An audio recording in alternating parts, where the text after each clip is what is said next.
Hello everyone, I'm Jessica, and this is not part 3. This is just a few financial tips that might help you or that might help those going through a similar journey. So first, apply for EWDID.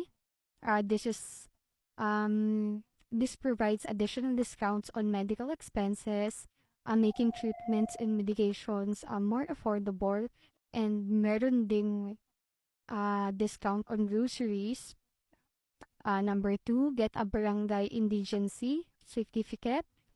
This document allows you to seek financial help or financial assistance from your local city hall. Number three, ensure your PhilHealth is active and paid monthly. Kasi sobrang laki ng binawas ng PhilHealth sa medical expenses ko.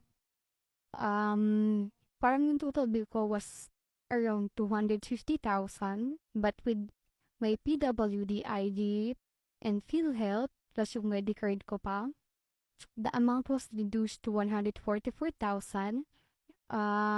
Grabe talaga, sobrang laki ng nabawas niya. And number 4, nakakahiyaman, pero kung kailangan mo talaga um, consider online fundraising. There is a small chance na may magdo-donate sa'yo. But if you're struggling, at least try mo lang if you need additional financial support. You can create a personal fundraising page on Go Get Funding. Keep in mind that you need a PayPal account to receive donations from this platform. And number 5, you can share naman your GCash or bank QR code publicly to make it easier for people to send help directly. So, yan. Gusto ko po sana humingi ng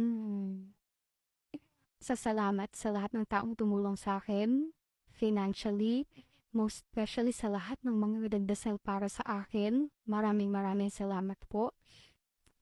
Binigyan niyo po ako ng pagkakataon na lumaban para sa anak ko, para maging okay ulit ako, gumaling ako. Maraming salamat po. Sorry, naiiyak ako.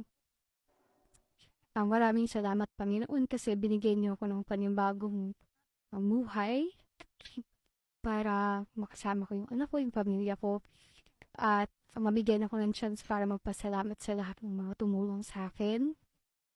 Hindi ko alam kung paano ko kayo mapapasalamatan, pero I know in God's perfect time, makakabawi din ako sa inyo. Hindi ko na po patatagawin yung video. Maraming salamat po, and mabuhay tayo lahat.